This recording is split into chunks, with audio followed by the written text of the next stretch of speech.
आपको सीधे लिए चलते हैं लखनऊ, जहां पर राहुल गांधी और अखिलेश यादव की प्रेस कॉन्फ्रेंस शुरू होने जा रही है। और ये तस्वीरें हम आपको दिखा रहे हैं। 10 सूत्रीय एजेंडे के साथ ये दोनों नेता एक बार फिर से सामने आए हैं। और आज का दिन इस लिहाज से भी बेहद अहम, क्योंकि आज पश्चिमी उत्तर प्रदेश में वोट डाले जा रहे हैं, जहां पर मुस्लिम मतदाता सबसे ज्यादा 26% हैं। और आज ही के दिन प्रगति के 10 कदम प्रतिबद्ध हैं हम। प्रगति के 10 कदम का लेखा जोखा लेकर ये दोनों ही नेता इस वक्त मीडिया से मुखातिब हैं। वोटिंग के दिन इन दोनों ने प्रेस कॉन्फ्रेंस का वक्त मुकर्रर किया। 10 सूत्रीय एजेंडा इन दोनों नेताओं की ओर से पेश किया गया है। और अब मैं अनुरोध करूंगा कांग्रेस उपाध्यक्ष आदरणीय श्री राहुल गांधी जी से कि वो इन प्रगति के 10 कदमों और उत्तर प्रदेश के बढ़ते कदमों के बारे में आपको बताएंगे। आदरणीय राहुल गांधी जी।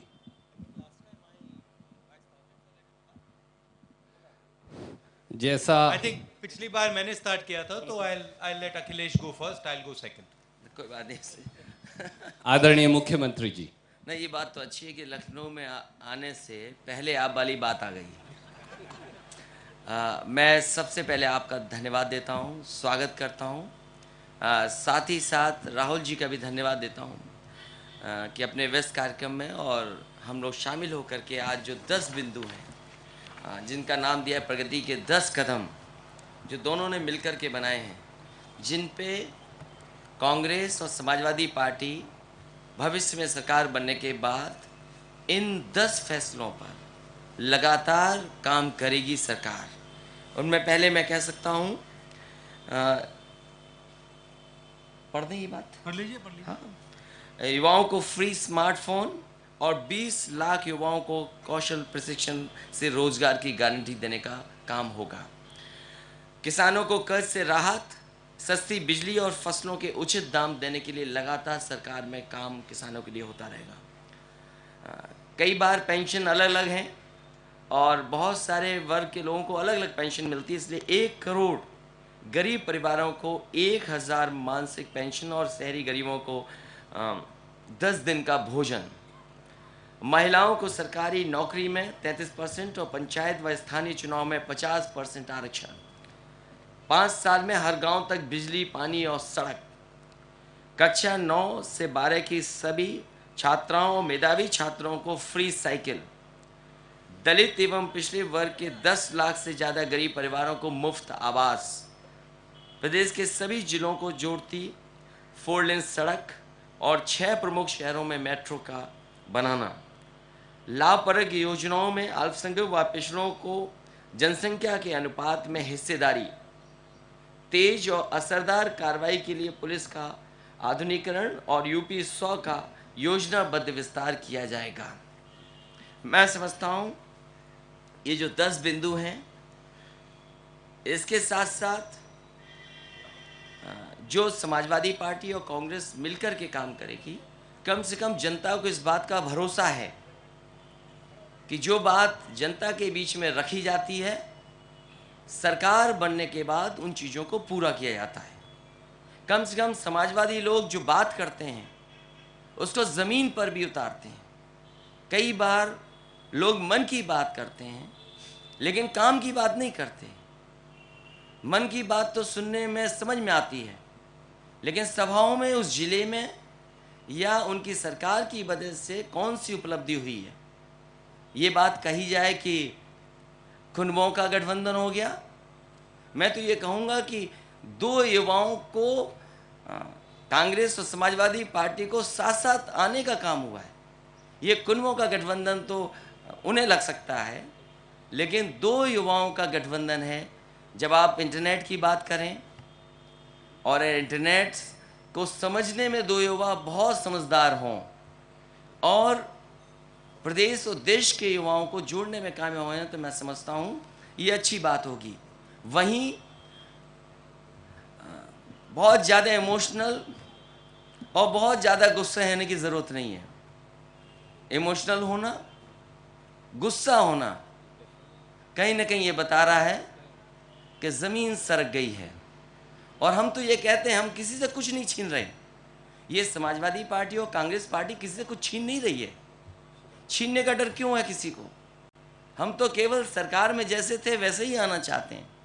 हमने तो पत्रकार साथियों के सामने कई बार कहा और मैंने अपने सदन में भी कई बार कहा कि उत्तर प्रदेश का कितनी अच्छी बात होगी कि जैसा सदन है वैसा ही फिर लौट करके आ जाए।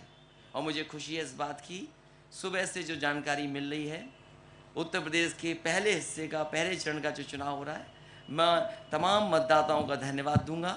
और मुझे उससे ज़्यादा खुशी की बात यह है कि सबसे पहले वोट अगर देखा जाएगा किसको पड़ा होगा तो साइकिल और कांग्रेस पार्टी को सबसे पहले वोट पड़ा है, और जो आगे होता है फिर वो आगे ही होता है। इसलिए मैं इस मौके पर राहुल जी का धन्यवाद देता हूँ। और ये जो 10 कदम प्रगति के लिए हैं, इसके लिए लगातार हम काम करेंगे, ज़मीन पर उतारेंगे, लोगों को लाभ इसका पहुँचे, उसके लिए लगातार कोशिश हमारी रहेगी। बहुत बहुत शुक्रिया। मैं आदरणीय श्री राहुल गांधी जी से अनुरोध करूंगा कि वो अखिलेश जी जिन्होंने कहा है उस बात को और आगे बढ़ाएंगे। आदरणीय राहुल जी। नमस्कार, आप सबका मैं यहाँ स्वागत करता हूँ।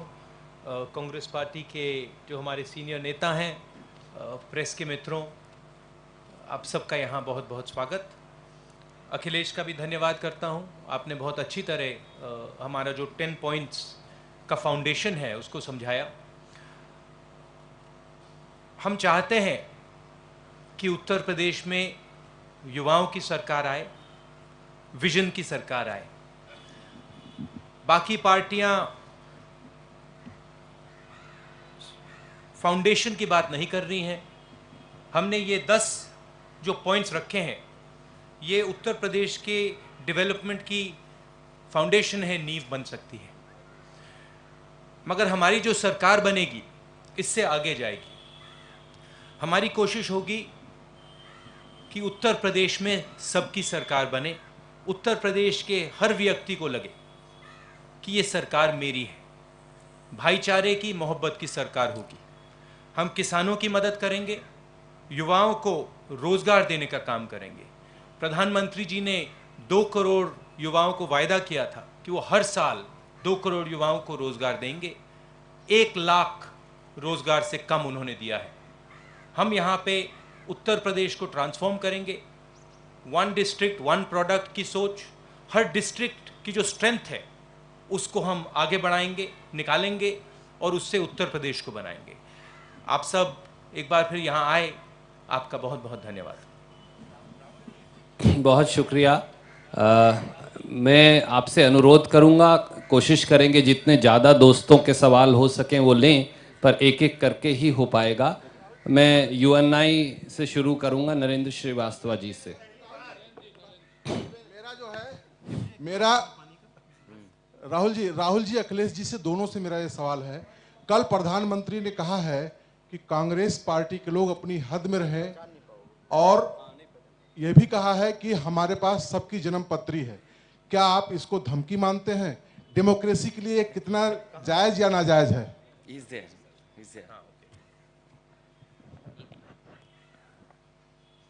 आप पहले मैं बोल देता हूँ। मैंने जैसा कहा कि ये चुनाव है और इमोशनल कम हो, गुस्सा भी कम आए, कम से कम जो ज़मीन पे बात है वो तो समझ में आनी चाहिए। और ये ज़मीन पे जिन्होंने चीज़ें पहुंचाई हैं वो तो बताना चाहिए। अरे आजकल तो इंटरनेट का ज़माना है, एक बटन दबाइए पूरी जन्मपत्री सबकी निकल रही है। इसलिए चुनाव उत्तर प्रदेश के विकास को लेकर के है, उत्तर प्रदेश की खुशहाली को लेकर के है। और मैंने तो कहा, और घोषणा पत्र जब मैंने लॉन्च किया था, आपके सामने रखा, तब भी कहा था कि आगरा लखनऊ एक्सप्रेस वे की सड़क पर जो चलेगा वो समाजवादी पार्टी को वोट ज़रूर देगा। हम तो कहते हैं कि अब समय निकाल करके प्रधानमंत्री जी को जरूर उस सड़क पर चलना चाहिए, और अगर वो चल गए उस सड़क पर तो यकीनन मैं कह सकता हूँ कि समाजवादी पार्टी और कांग्रेस को ही वो वोट देंगे। अरे डेमोक्रेसी, लोकतंत्र में आज़ादी। और तभी मैंने कहा कि देखो लोकतंत्र तो हमारे देश का है। हम और आप जैसे हंस के एक दूसरे से बात कर लेते हैं, यही लोकतंत्र है। और शायद एक दूसरे को समझना, एक दूसरे को पहचानना, एक दूसरे से प्यार से बात करना, गले लगाना, ये हमारे लोकतंत्र की बड़ी ताकत है। इसलिए इमोशनल होने की ज़रूरत नहीं है। और गुस्सा दिलाने की जरूरत नहीं है। मैं आपका जवाब देना चाहता हूं। आपको बोले थे फिर बताऊं। हिंदुस्तान के सामने सबसे बड़ी कठिनाई युवाओं को रोजगार देने की है। जैसे मैंने कहा, नरेंद्र मोदी जी ने कहा था 2 करोड़ युवाओं को वो हर साल रोजगार देंगे। पिछले साल 1 लाख युवाओं को उन्होंने रोजगार दिया। इस साल अनएम्प्लॉयमेंट बढ़ा है, मतलब किसी को रोजगार नहीं मिला। उनका वायदा 2 करोड़ का था, 1% भी पूरा नहीं हुआ। दूसरी कठिनाई सिक्योरिटी की होती है। मोदी जी सिक्योरिटी की बात करते हैं, आतंकवाद की बात करते हैं, सर्जिकल स्ट्राइक किया, रिजल्ट हुआ कि 7 साल से सबसे ज्यादा हमारे लोग मारे गए। तकरीबन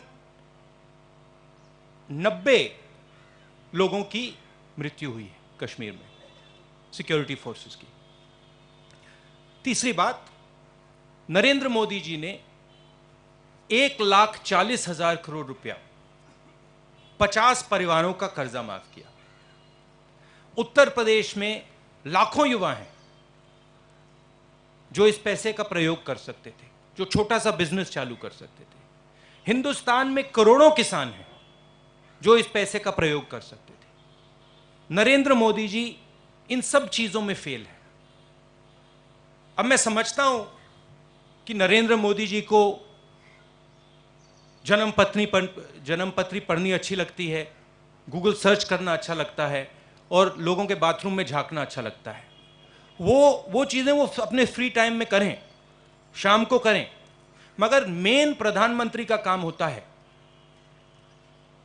रोजगार का सवाल, सिक्योरिटी का सवाल, किसानों का सवाल। इन सब सवालों में हमारे प्रधानमंत्री जी फेल हैं। दूसरी बात, प्रधानमंत्री जी को अब लग रहा है कि उत्तर प्रदेश में कांग्रेस और समाजवादी पार्टी की सरकार आने वाली है। इस रिजल्ट से प्रधानमंत्री को जबरदस्त झटका पड़ेगा, उनकी क्रेडिबिलिटी पे बहुत बड़ा सवाल उठेगा। इसलिए वो घबरा रहे हैं और इसीलिए वो ये चीजें कह रहे हैं। जो भी कांग्रेस पार्टी के बारे में वो निकालना चाहते हैं, निकालिए, करिए। आप प्रधानमंत्री हैं, 2.5 साल से हैं, जन्मपत्री निकालिए, कोई प्रॉब्लम नहीं है। धन्यवाद। अशोक तिवारी जी। अशोक तिवारी जी। हेलो सर, मैं अशोक तिवारी हूँ न्यूज़ 24 चैनल से। मेरा सवाल राहुल जी और अखिलेश जी दोनों लोगों से है। सर, जिस तरह से प्रधानमंत्री मोदी जी ने मनमोहन सिंह जी को लेकर टिप्पणी की, आपको भी जनसभा में जिस तरह से आप पर आरोप लगाया, अखिलेश जी पर आरोप लगाए, इस पर आपका क्या कहना है आपका सर, राहुल जी और अखिलेश जी? वो बात जो आपने कही कि देश के सामने सवाल बड़े हैं, रोजगार मिलेगा कि नहीं मिलेगा, नौकरी मिलेगी कि नहीं मिलेगी, किसान को सबसे ज़्यादा परेशानी उठानी पड़ी नोटबंदी से, और तमाम ऐसे सवाल हैं जिनका जवाब केंद्र सरकार को देना चाहिए। लोग अभी भी अच्छे दिन ढूंढ रहे हैं। अच्छे दिन कहाँ मिलेंगे, ये तो कम से कम उत्तर प्रदेश में आने के बाद प्रधानमंत्री जी को बताना चाहिए, क्योंकि जितना अच्छा उत्तर प्रदेश की जनता कर सकती थी, 70 से ज़्यादा लोकसभा के सांसद जीत गए। लेकिन बताओ उत्तर प्रदेश में क्या अच्छा मिला है? कब अच्छे दिन आएंगे उत्तर प्रदेश में, या कब मिलेगा, इसका सवाल बड़ा है। तो बेरोजगारी, किसान, सीमा का सुरक्षा का सवाल, दुनिया में हमारी अर्थव्यवस्था कितनी आगे जा रही, उसका ये बड़ा सवाल। सबके साथ साथ एक बड़ा सवाल तो ये है कि उत्तर प्रदेश ने लोकसभा के सांसद इतने दे दिए, प्रधानमंत्री दे दिया, होम मिनिस्टर यहाँ से हैं, डिफेंस मिनिस्टर भी लगभग यहीं से हैं, इतने मंत्री हैं। बताओ उत्तर प्रदेश को क्या दिया है, ये सवाल है। इसलिए प्रधानमंत्री जी को और खासकर भारतीय जनता पार्टी को लोगों को गुमराह नहीं करना चाहिए, सामने आके बताना चाहिए कि खुशहाली के लिए ये काम किया उन्होंने। ये समाजवादी बाहुल क्षेत्र है, वो भी कहाँ आप फंस गए किसी चक्कर में। नदवे के सामने कितना अच्छा रिवर फ्रंट बना है। सर मैं पवन सिंह सेंगर, हेलो सर, पवन सिंह सेंगर, समय न्यूज नेटवर्क से। राहुल जी और अखिलेश जी, आप दोनों लोगों से सवाल है। इमाम बुखारी जो अल्पसंख्यक की आप बात कर रहे हैं, अपने अपने 10 पॉइंट्स में उसको रखा भी है कि हिस्सेदारी देंगे जनसंख्या के हिसाब से।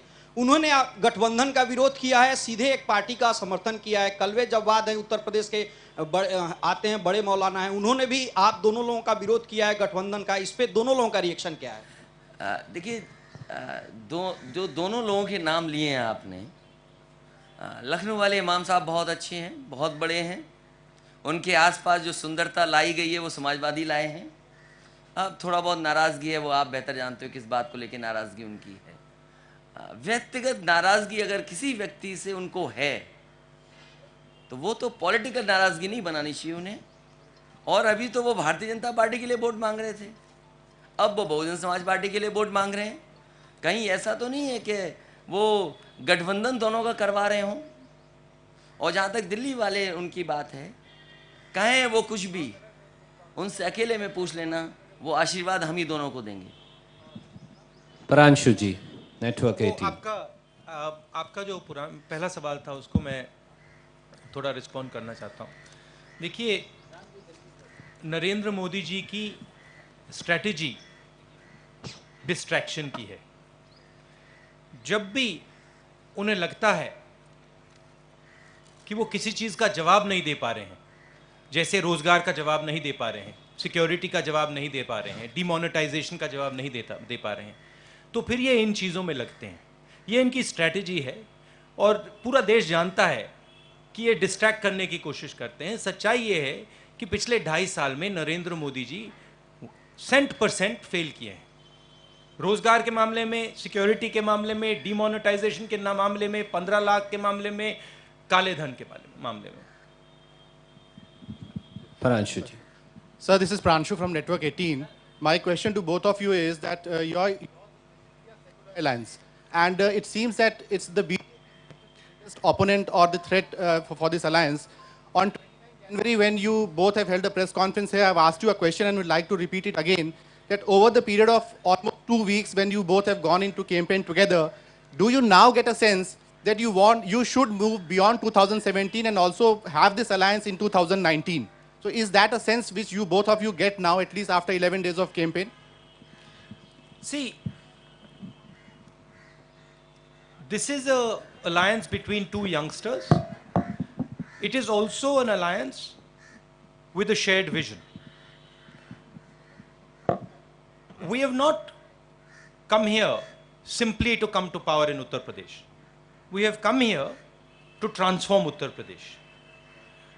It is our intention to make sure that the state 5 years from today is fundamentally transformed on education, on jobs, on agriculture, on all these fronts. For me, this is a partnership, and it is a partnership of shared ideas. यही जवाब है। Alauddin, ETV. Sir, मैं अलाउद्दीन हूँ ETV से।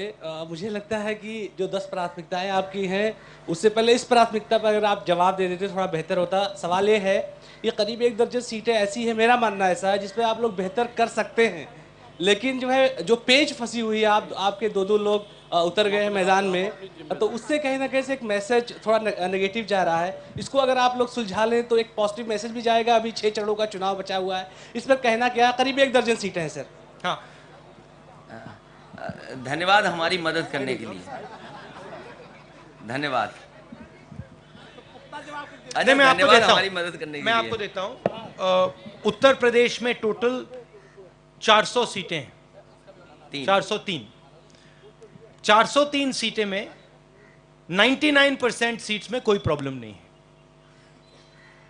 6-7 सीटों में आप जो कह रहे हो सही है, 6-7 सीटों में थोड़ी सी इश्यूज हैं, उनको हम रिजॉल्व कर रहे हैं। बट मेन जो फाइट है वो हम यूनाइटेडली एक साथ लड़ रहे हैं। इसको आप जो 6 सीटें हैं, इसको आप बहुत ज्यादा बढ़ावा दे रहे हैं, बट ये एक्चुअली इनसिग्निफिकेंट बात है। ये कोई सेंट्रल बात नहीं है। सेंट्रल बात ये है कि समाजवादी पार्टी की और कांग्रेस पार्टी की पूरी फोर्स चुनाव लड़ रही है। हम एक साथ लड़ रहे हैं, मिलकर लड़ रहे हैं, और जो भी थोड़ी थोड़ी आगे पीछे कॉम्प्रोमाइज़ करनी होती हैं वो हम कर रहे हैं। Shivani from ETV। Shivani from ETV। Rahul ji, ये सवाल आपके लिए है। राहुल जी, आपसे एक सवाल ये है कि आप जिस तरह से कह रहे हैं कि बहुत ही ये 14 तारीख को हमसे पूछना। राहुल जी, आप कह रहे हैं कि सिग्निफिकेंट नहीं है ये 6-7 सीटें। हाँ? आप कह रहे हैं कि ये जो 6-7 सीटें हैं वो सिग्निफिकेंट नहीं है, लेकिन 105 में हमें लगता है 1 दर्जन सीटें सिग्निफिकेंट हैं। और दूसरा इसी से जुड़ा हुआ सवाल ये है कि जब गठबंधन में चुनाव लड़ने को लेकर आप लोगों में कोऑर्डिनेशन नहीं हो रहा, सामंजस्य नहीं हो रहा, तो सरकार बनने के बाद आपको नहीं लगता और मुश्किलें बढ़ेंगी और चैलेंजेस होंगे आप लोगों के लिए? ये जो आप कह रही हैं गठबंधन में कोऑर्डिनेशन नहीं बन रहा है, ये बिल्कुल गलत है। बहुत अच्छा कोऑर्डिनेशन बन रहा है, जॉइंट मीटिंग्स हो रही हैं। जहां भी मैं जा रहा हूं, हमारी मीटिंग्स में समाजवादी पार्टी के वर्कर्स आ रहे हैं, समाजवादी के नेता आ रहे हैं, समाजवादी के कैंडिडेट्स आ रहे हैं। जहां ये जा रहे हैं कांग्रेस पार्टी के लोग आ रहे हैं। तो ये कहना कि गठबंधन में कोऑर्डिनेशन नहीं है, ये बिल्कुल गलत है। हर अलायंस में, हर ऐसी जॉइंट स्ट्रेटजी में 2-3 छोटी छोटी बात उठती हैं, उसमें कोई प्रॉब्लम नहीं। इसको मैं समझता हूं कि आप इसको न्यूज़ बनाना चाहती हैं और ये आपका इंटेंशन है, वो अच्छा इंटेंशन है, मगर रियलिटी है कि 99% सीट्स में हम एक साथ सॉलिडली लड़ रहे हैं।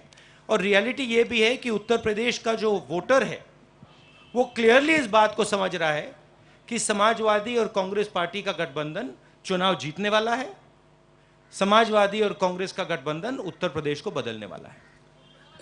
कामना माथुर फ्रॉम ANI। शबी भाई, आपके सवाल का जवाब अखिलेश जी ने दे दिया, इसलिए मैं उधर थोड़ा जा रहा हूं। सर, वो बिल्कुल पीछे थे। हाँ, सुनाइए।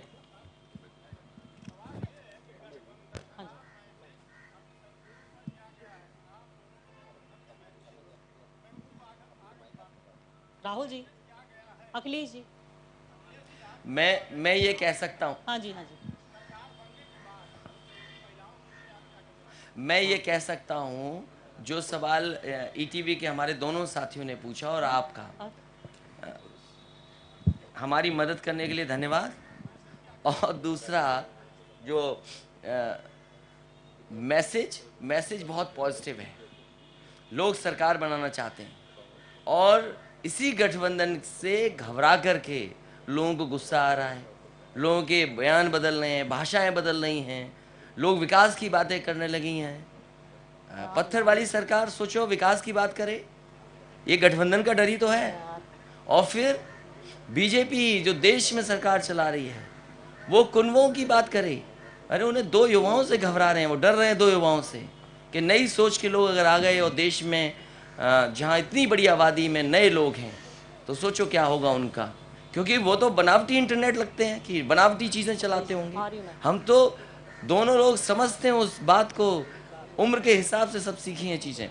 जहाँ तक अल्पसंख्यक महिलाओं की बात है, मुझे खुशी इस बात की है कि समाजवादी सरकार ने और अब कांग्रेस के साथ मिलकर के, इसीलिए जो बिंदु लिखा है इसमें 33% सरकारी नौकरी में, पंचायत में 50%, और वहीं ये लिखा है कि अल्पसंख्यक लोगों को 20% उनको योजनाओं में शामिल किया जाएगा। राहुल जी, अखिलेश जी, मेरा सवाल आप दोनों से ये है कि आप दोनों अलायंस करके लड़ रहे हैं, आप इस बार चुनाव में किससे आप मेन मुकाबला मानते हैं, भारतीय जनता पार्टी से या बहुजन समाज पार्टी से? और मेरा इसी से जुड़ा एक सवाल और भी है, कल अखिलेश जी ने भी कहा था कि क्या आपको लगता है भविष्य में अगर नतीजे को चाहते हैं तो क्या बीजेपी और BSP फिर अलायंस कर सकते हैं या वो लोग मिल सकते हैं? जहाँ तक अलायंस की बात है, वही बात मैं फिर दोहरा रहा हूँ कि अलायंस से वो लोग घबराए हुए हैं, वरना कम से कम ज़मीन पे क्या सरकार ने किया वो तो बताते हैं, उत्तर प्रदेश में क्या काम हो रहा है ये तो बताते, क्या कोई ऐसा फैसला लिया है जिससे किसानों का जीवन बदला है, नौजवानों को रोज़गार मिला है, या कोई ऐसा फैसला तो बताते। और जहाँ तक गठबंधन की बात है, तस्वीर पुरानी हो गई होंगी, लेकिन याद है वो ताजी कर रही हैं कि रक्षाबंधन कैसे मना था। तो हमें कभी कभी घबराते हैं कि एक ही नेता जो कभी बीजेपी के लिए वोट मांग रहा है, फिर वो BSP के लिए वोट मांग रहा है, वो तार कहाँ से जुड़े हुए हैं बीजेपी से जुड़े हैं कि बीएसपी से जुड़े हैं, ये बात समझ में नहीं आ रही। शायद आप बेहतर समझते होंगे इस बात को।